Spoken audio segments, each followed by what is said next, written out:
Welcome into the Locked On Knicks podcast. I'm Gavin Schall. Tonight, I'm joined by Ariel Pacheco to break down a 109-94 win over the Houston Rockets. A big-time performance by the Knicks' two stars in the fourth quarter, a Josh Hart resurgence, and is Quentin Grimes a goner? All that and more next on Locked On Knicks.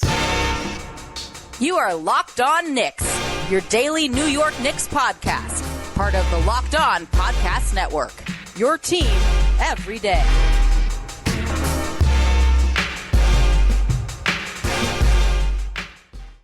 You are Locked On Knicks. The Knicks were due for a good game, and, well, they got one, a 109-94 win over the Rockets, and I'm lucky enough to be joined by Ariel Pacheco. You can follow him on Twitter at @PachecoNBA, where you can also find his fantastic Substack. If you want to learn more about the Knicks and become a smarter fan of basketball, be sure to check it out. And today's episode is brought to you by Gametime. Download the Gametime app, create an account, and use code LOCKEDON for $20 off your first purchase. And I want to thank you for making Locked On Knicks your first listen today and every day. Be sure to subscribe and hit that notifications bell on YouTube and the auto download function on your podcast platform of choice. Without further ado, let's get into things right now with Ariel.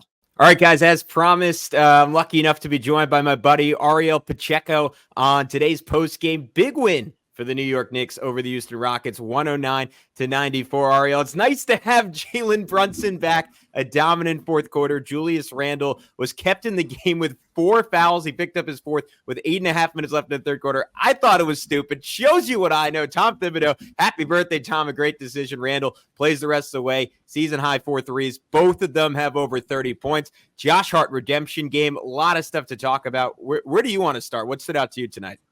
It's just kind of refreshing just to see the stark difference in having Brunson on the floor again, especially down the stretch of the game. We saw what the Orlando game was like. So it was just kind of like a reminder of just how good Brunson is and how much of a difference maker he really is for the Knicks and has been since he's joined. I thought it was I thought it was interesting, I guess would be the best way to put it.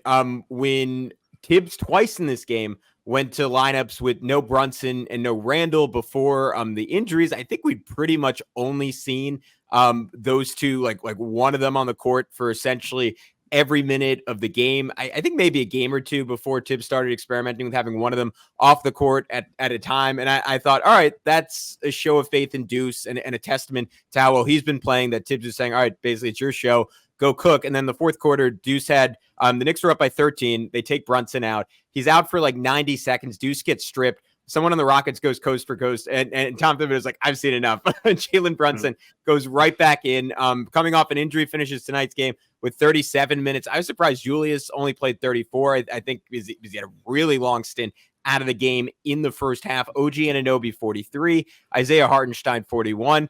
I don't really know if I'm going any particular direction with it other than the Tom Thibodeau really wanted this win. And I think we've just seen what the Knicks are this year against crummy teams. This game moved them to 17-1 against teams under 500. I believe that's tied with the Denver Nuggets for the best record in the league against teams under 500. Obviously, still an open question just how good the OG Anunoby version of the Knicks is going to be against the best teams in the league. But it just sort of feels like the floor is extremely, extremely high with this group.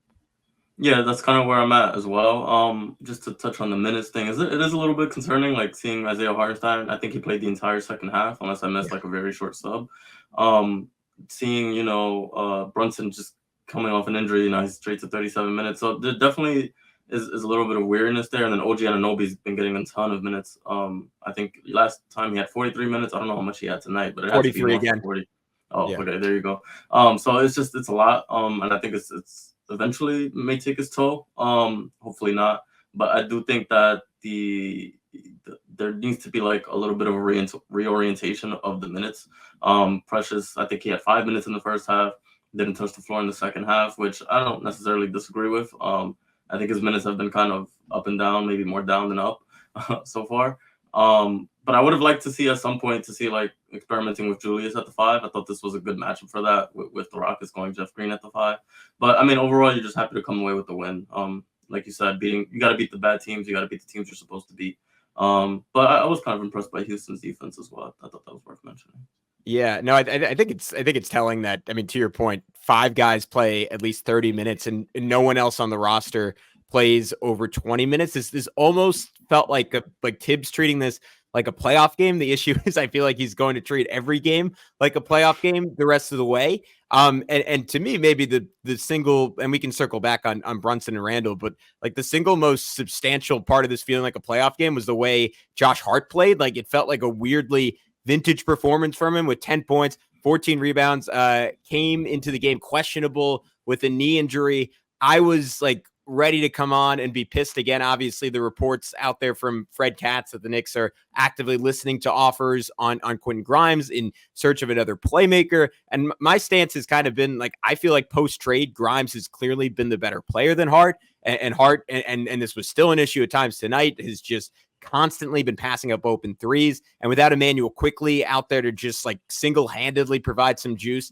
to the second unit and RJ Barrett to soak up some possessions, like we've seen those Josh Hart-led second units just totally stagnate, I think in large part due to his inability to create in the half court and his unwillingness to just take threes, even if they're the lightest of contests. And again, some of that stuff came up, but the hustle like felt like last year's Josh Hart. And that is an absolute game changer for the Knicks. The chemistry between him and Brunson down the stretch of this game, those two even having a pick and roll together was enticing. And I wonder if it was a case of like, that's something that works against the Rockets and doesn't work against better teams, or Hart, hopefully this is the first game and him turning the corner a little bit and looking more like the guy the Knicks got last year because he makes them a different team. Yeah, I've had similar concerns as you, just with Josh Hart's minutes overall. I've never had an issue with like Josh Hart, the player himself, because I do think he brings some valuable things, especially from the wing position, like his rebounding. Tonight we really saw him kind of get back to pushing in transition and kind of being really effective in that. Definitely had a couple hiccups, but overall, like that kind of juice is the kind of things we saw from him last year when he was so effective. So, I mean, I'm also been a little bit concerned because like his numbers around the rim have dipped a little bit from last year. He's not getting to the rim as much. The 3-point shot, it comes and goes for him, and then he's also can be passive and turn a lot of them down. But like when you get this version of Josh Hart, where he's like, where it's kind of hard to quantify like his impact, where he's like all over the floor and like he just seems to be like involved in every play. That's the kind of Josh Hart that I think is like the one we've kind of come to like grow and love and appreciate as a player. I would love to like my issue, I guess, when I'm like critiquing, I guess, the Josh Hart situation is more so I've always had kind of concerns about the way his minutes are like kind of managed. Like tonight we saw a lot of minutes with him at the 2, which I'm just not a fan of, especially like when you have Grimes and DiVincenzo, the way they're both playing. It just feels like not having one of those two on the floor right now feels like kind of doing like Brunson and Randle a disservice.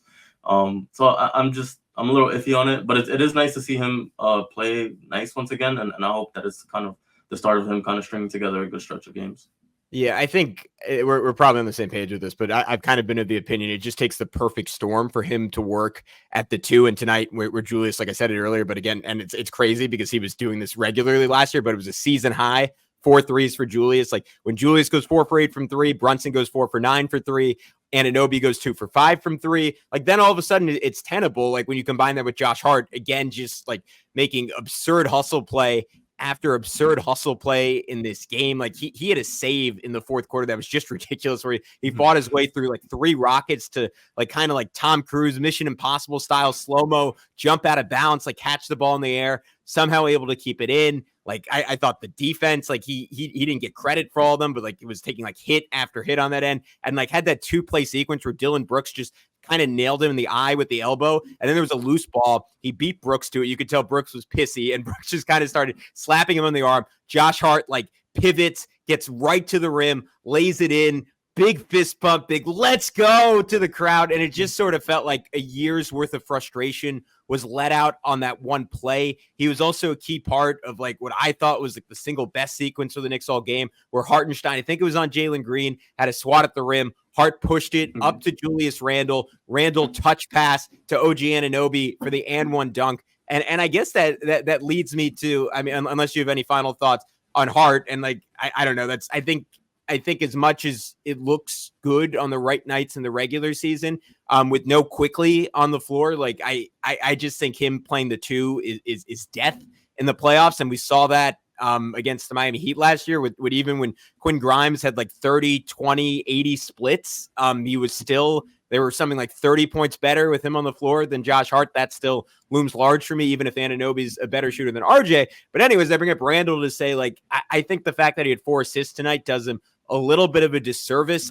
I just thought this was such a smart, like, decisive game for him in terms of picking his spots as a scorer. And he had 3 different assists that were just sort of one-timers where he's getting off the ball quicker this year, had 2 straight games where he didn't totally do that. And tonight, I just thought it was a series of good decisions from him.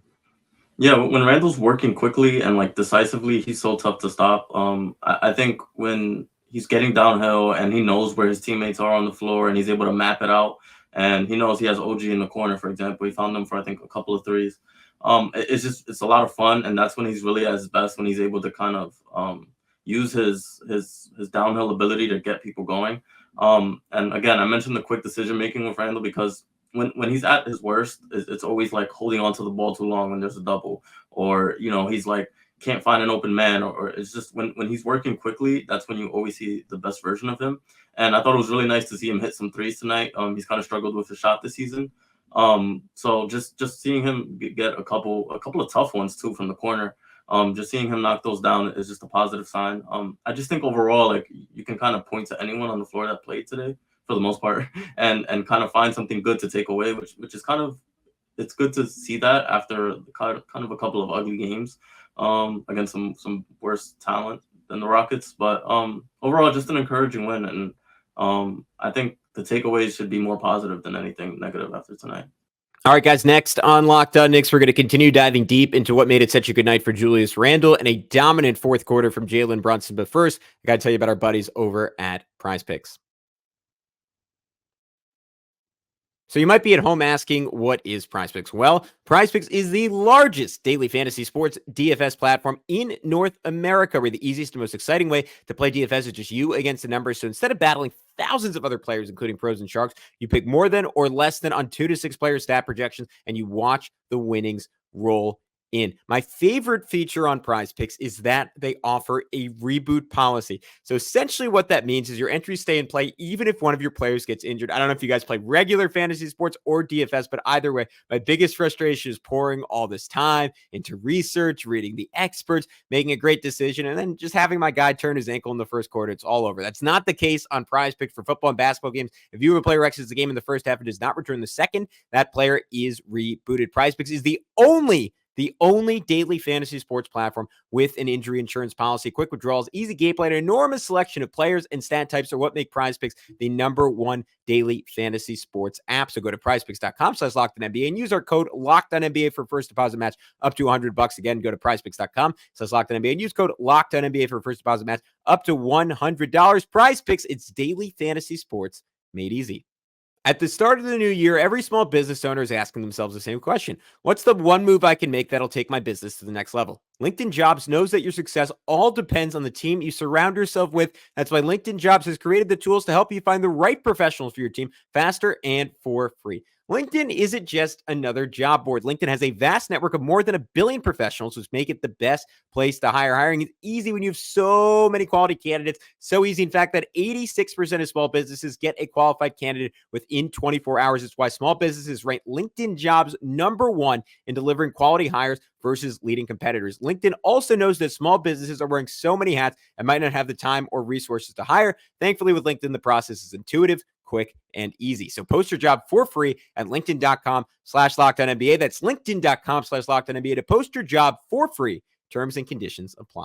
Yeah, and maybe this is just a headspace I've been in recently. Like I find myself looking at this one and definitely, like, it's not, I don't want to call this a negative. I think Houston is a pretty good team, and just the way the Knicks dismantled them down the stretch of this game was, I mean, it's what they've been doing all year against teams that they're better than.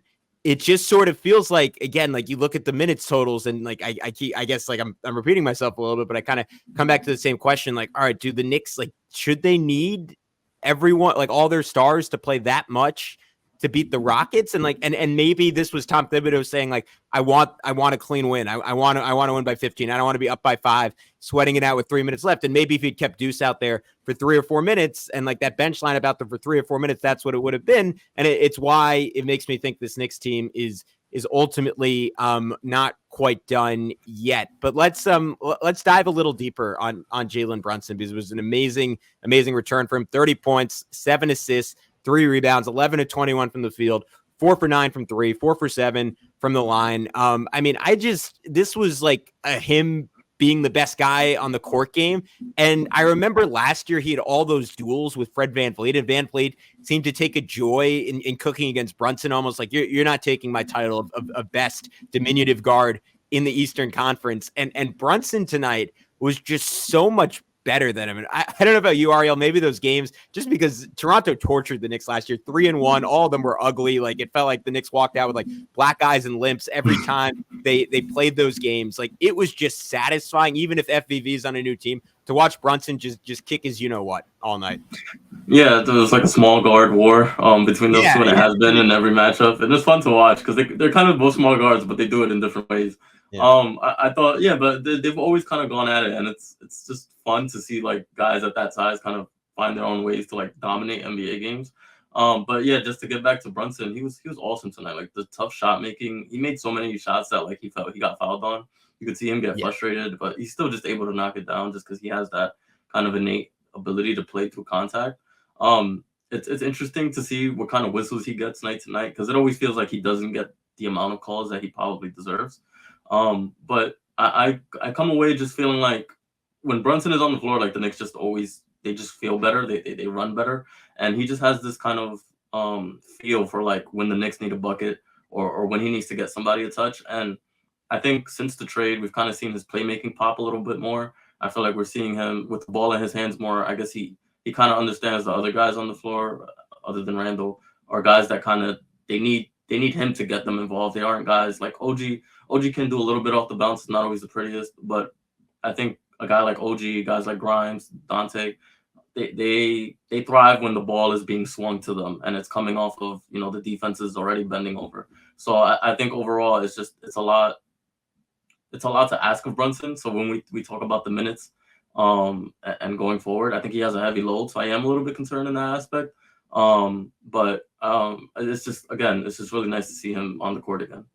Yeah, I mean, I guess that's what I was really getting at earlier, and you summed it up more succinctly and better than I could. Like, they're just so reliant on Brunson and Randle to create everything, but to those guys' credit, they've been up for it, and you almost get the feeling that Tibbs, after the OG trade, like almost pulled them aside and said, like, hey, like, you guys can't just be scorers out there, like, because no one else is creating their own shot. And I thought Brunson, I mean, he had 2 like deep threes to start the game, and then only scored 4 more points the entire rest of the first half, but it's because he was like really good in distribution. He set up Hart like over and over and over again. Like he loves that little, like he's done it with Hart a bunch of times too, where he's like just dribbling across the middle of the floor and almost looking like he's just like gnashing it, even though it's not under the basket, where it's almost going horizontal to the rim instead of being like facing the rim. And then he'll just throw like this no look, like pocket pass to whoever's under the basket. And there are just so many eyes around him. Like, he had another one where he was driving and drew like 3 guys at the rim at the last second, slung it out to the opposite corner to OG. I mean, what stood out to me more than anything else was just like, it was again, Tibbs only sitting him for whatever it was, a minute, 90 seconds in the fourth quarter. And then Brunson coming in and just immediately recognizing what the mission was. It just kind of said, all right, it's winning time. And he came in immediately, hit a 3. I think this is one of the shots you were referencing, just like a total circus shot, like falling down with Sengun basically tackling him. Should have been an and one. I mentioned that pick and roll with him and Hart. I thought that was a thing of beauty. We're 2 stuck with Brunson on the ball. And again, like Brunson last year, like maybe still tries to do something in terms of scoring there. And instead he just gets off the ball fast, like throws it right to Hart. Hart gets right to the rim for a layup. Like him getting to the middle of the floor for floating jumper, like the late back-to-back would-be and ones. He missed 1 free throw, but he was just a force, and Houston had 0 answer for him. You mentioned Dante, only 19 minutes in this game, but I thought like a game-changing stretch in the first half where he accounted for 7 straight points. That was like just like it kind of helped the Knicks shake away from Houston, and Houston, I don't know if they had another lead after that. They got it to 47-46, but he had 2 like he had that pick 2 where he left it off for Randle for the dunk.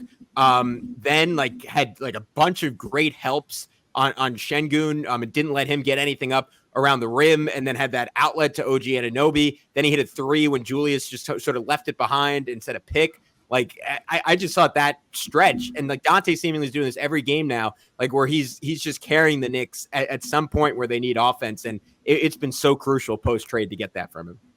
Yeah, he's kind of been showing a little bit more like scoring ability inside the arc these past few games. I guess out of necessity more than like him kind of flashing his skills.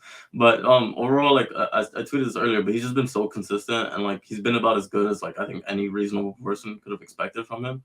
I think now that we're seeing him defend off the ball a lot more, you can see like he denies so many actions. He makes teams kind of turn away from their first or second options and go into their third and fourth, and that just makes teams dribble out the shot clock more. More difficult shots as a result, or he's, getting steals in the passing lane and then dropping it off for Julius like he did earlier tonight. I come away watching him, and it's like I wasn't. I don't want to say I was high or low on this DiVincenzo signing. I was kind of, I understood it, and I was like, okay, I think he helps. I didn't see him having this kind of an impact night in, night out. And it's kind of been enjoyable to see him kind of build that chemistry alongside not just Brunson, who we know he had a connection with, but with Randle as well. Seems like those two have been really good at developing a two-man game, and we've been really seeing it pop with late. So I've enjoyed that as well. All right, guys, we'll be back with Ariel one final time to tell you whether it's a good idea or an absolutely disgusting one for the New York Knicks to trade Quentin Grimes. Maybe I just gave it away. I don't know. But before we do that, I want to tell you about our buddies over at Gametime.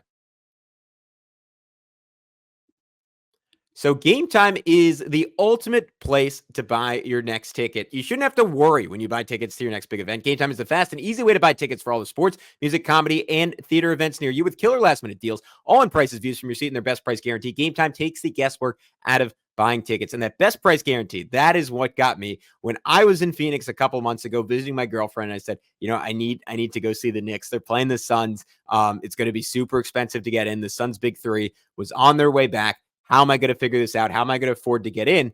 And the Gametime guarantee made it happen for me. With the Gametime guarantee, you'll always get the best price. If you find tickets in the same section and row for less on any competitor, Gametime will credit you 110% of the difference. So that means there's no reason to ever go with another site. Plus, you get exclusive flash deals and sponsored deals on tickets for football, basketball, baseball, concerts, comedy, theater, and more. So why would you even look anywhere else? All in prices show your total up front, so you know you're getting a great deal before you even check out. Download the Gametime app and create an account. Use code LOCKEDON for $20 off your first purchase. Terms apply. Again, create an account and redeem code LOCKEDON for $20 off. Download Gametime today. Last minute tickets, lowest price guaranteed. He's almost Hart taking and making threes is probably the number one thing, but DiVincenzo, just because he's had kind of an iffy postseason track record, like he might be up there for the biggest swing guy for the Knicks in terms of them maintaining this level of play into the postseason. Obviously, another guy in that conversation, OG Anunoby, 15 points, 5 rebounds, 4 steals, 1 block. And sometimes you see a guy has 4 steals and it jumps out at you like, whoa, I didn't notice that watching that. That's a big number. At OG, it felt like at least 4 steals. Like I thought this was about as dominant of a defensive game he's had for the Knicks, maybe save for that first one where he was locking up Anthony Edwards and Karl-Anthony Towns at different times. But what did you make of his night? That one play towards in the fourth where he was guarding Şengün in the post, and then I think he blocks the first attempt, then he gets a strip on the next one. It's just like the kind of perfect kind of way to describe it. Or if I was showing somebody a clip of OG, I'm like, yeah, this is what he does. He legitimately can guard 1 through 5, and it's very unique. It's very rare. And I think like seeing him today, you just kind of notice his size on the court at all times. It's like he's huge, and maybe it's just because like we've been watching the Knicks all these years, like they haven't had a legit like wing player like size guy in a while, so maybe he just pops a little bit more than usual. But I think tonight he kind of I've enjoyed the drives from him lately. They're kind of up and down, and sometimes they're not the prettiest, but when he's able to like maintain his balance, he goes up strong. And whether he's able to finish, it usually leads to like an offensive rebound because he's dragging over the center to rotate on the drive. So again, I come away like very like the OG trade has just been about, again, as good as you could have expected, especially initially. I do think they will need to supplement him and especially that bench unit with like another ball handler at some point, because it does feel like they just kind of all take turns kind of like, hey, do you think you got something this possession? So I'm a little concerned there. But OG's awesome, man. Yeah, I'm with you on the drives. I've been calling it out every game. I mean, the dunk he almost had the other day over what it was Jonathan Isaac and Paolo, if I'm remember, or maybe Isaac and Wendell Carter. That was just absurd. I just get so hyped up every time he muscles something. Because to your point, like RJ would do that occasionally on a mismatch, and Julius obviously has some of that in his game. But the Knicks just like that was the type of thing that would happen to the Knicks, and you'd have someone standing over your dude and like flexing on him. And it would, I'd be remiss if I didn't mention that Josh Hart does that to guys sometimes. But generally, like this year, it felt like the Knicks were the ones getting bullied, and OG has completely flipped that. There are times again where the offense dies a little bit, and I think Tibbs is maybe asking for a little bit too much. If he's like, I guess I don't know if you would consider him this, but if he is your nominal like number one option with that bench unit or co-number one with Deuce, like, but as a secondary creator and like when he has an opening and someone's closing out to him, like it's so fun. And I just want him to find a way to get to 2 of those drives a quarter. Like I know 8 drives is a pretty high amount for a third option on a per game basis, but the more of that he can do, and the less of him like pulling up for usually like awkward like mid-range jumpers, which tonight he didn't really take any of, that'd be great. And his defense, yeah, again, was just it's just so nice. Like anytime he goes one-on-one, like Ariel, I know you're like me, you pick up basketball, like when you know like you're better than someone and like someone else on their team's like go at him, and I'm like please go at me. I feel like OG's saying that like every second of every game, and as a fan, like I get to pretend I'm OG now. I'm like please go at him, and it never works out for other teams. Yeah. He's just like he's like very sticky on the ball, and then off the ball he's always on point.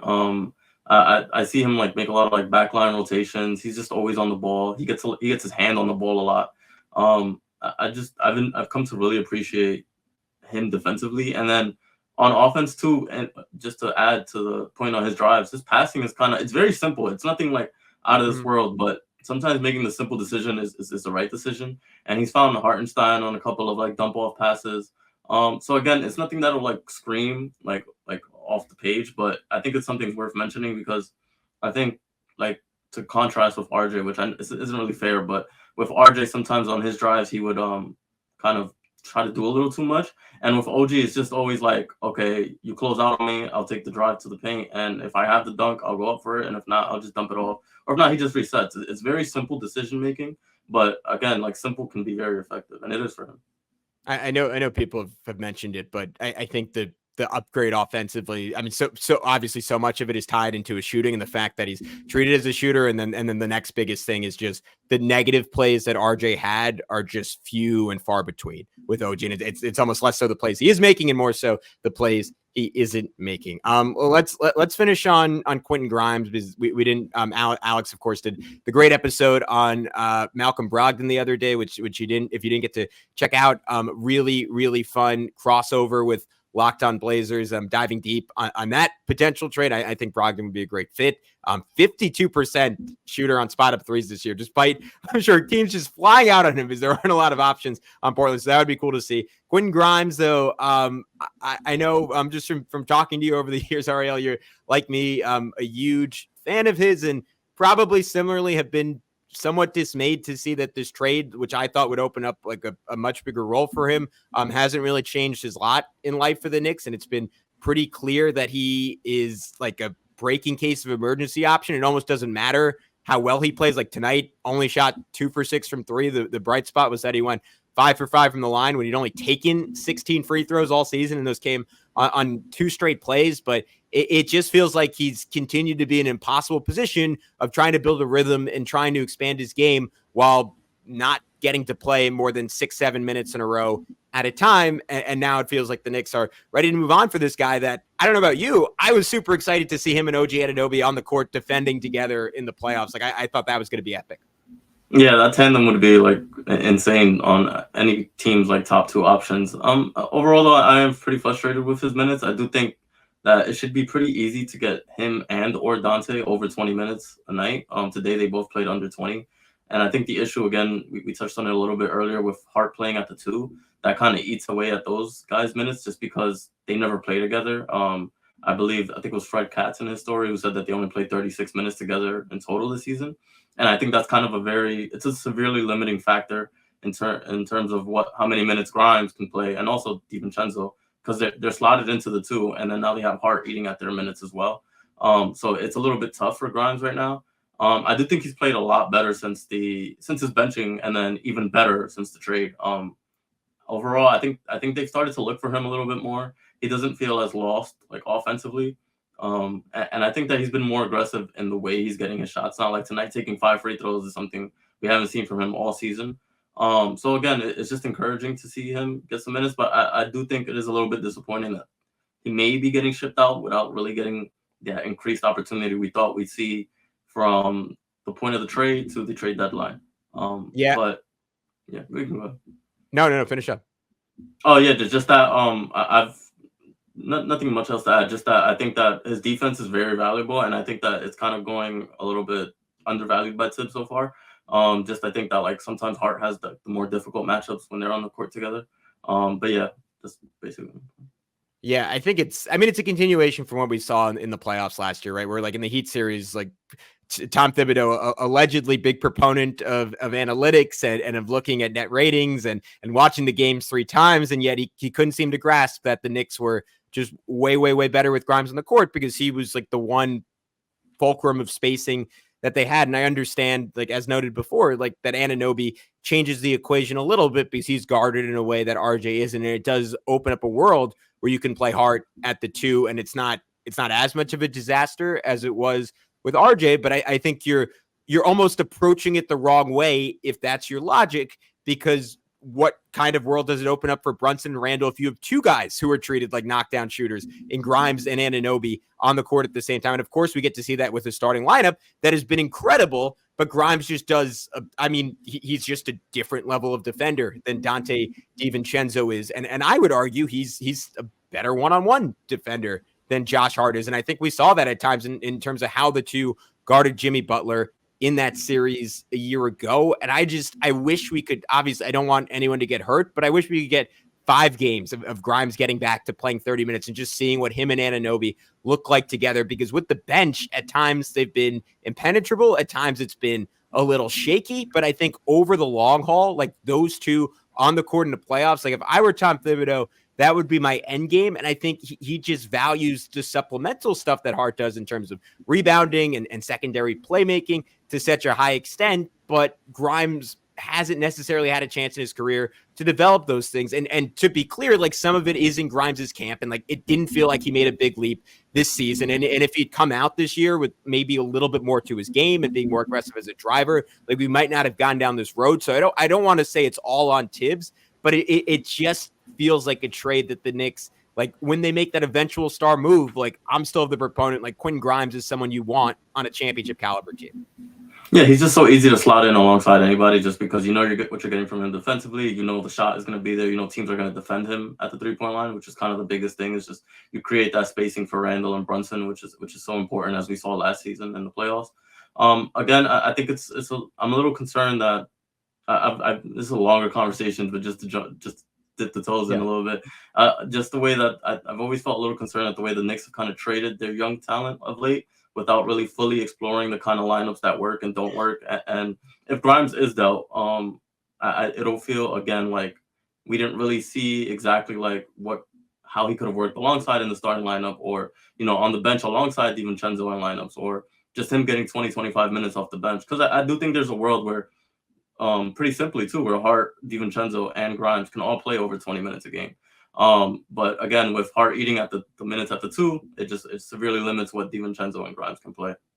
Yeah, and I think my like nauseous reaction at seeing that report is partially because I love Grimes and partially at the idea that the Knicks have drafted so well over the last few years. And it was this amazing feel. Like even RJ, who like, I think we were both, and like a lot of people who follow this team closely, like kind of iffy on as a player, like it felt like such a win when he signed that contract extension and broke the Charlie Ward curse. Like, of course he only gets whatever 30 games into that extension before getting dealt. But you look at the roster, if they traded Grimes and it would be Deuce and Mitch is the only 2 guys who were drafted in the Knicks rotation, with it looking like a real possibility all of a sudden. Like Mitch could be traded. Like, I don't know if before the deadline, but certainly this offseason, if the right deal came around and they were able to re-sign Hartenstein. So it's great that the Knicks are good. It's champagne problems, as Chris Persianen put it when they're on the pod, because they're trading again quickly and RJ for someone like Anunoby, who's so exceptionally good. But it's a little bit of a bummer to not do it with these guys that you've kind of fallen in love with, that were all underdogs. And like, I mean, quickly to a T, RJ in his own way and Grimes to his own way, like all embraced. Like, I think like the qualities that Knicks fans like have loved for years and years and years. And it'd be sad for the Knicks to be great without any of those guys still on the team. Yeah, I think the easiest way to put it, like from a basketball / like GM front office perspective, these deals might be the right deal in the long run to get the Knicks closer to a championship. But I think from a fan's perspective, you watch these guys grow and play for like 2, 3, 4 years, and you get an attachment to them, and then what they kind of mean to the team. So then when you lose all of that, you kind of just, not that you lose the attachment to the team, but you kind of lose a little piece of like why you enjoyed this team over the past couple of years. So that's, yeah. Beautifully said. As good a note as any to end on. Ariel Pacheco. I will mention it in the episode intro, but one final time, can you tell everyone where they can find all your great work? Yeah, you can find me on Twitter at @APachecoNBA. I have a Substack where I write occasionally about things that are going on with the Knicks. So yeah, just follow me on Twitter, and anything I do will be on there. All right. As always, could not give a bigger endorsement to all of Ariel's work. You will be a smarter basketball fan for having consumed it. You'll be a better Knicks fan for having consumed it. But until next time, he's Ariel. I'm Gavin. We will talk to you very, very soon on Locked On Knicks.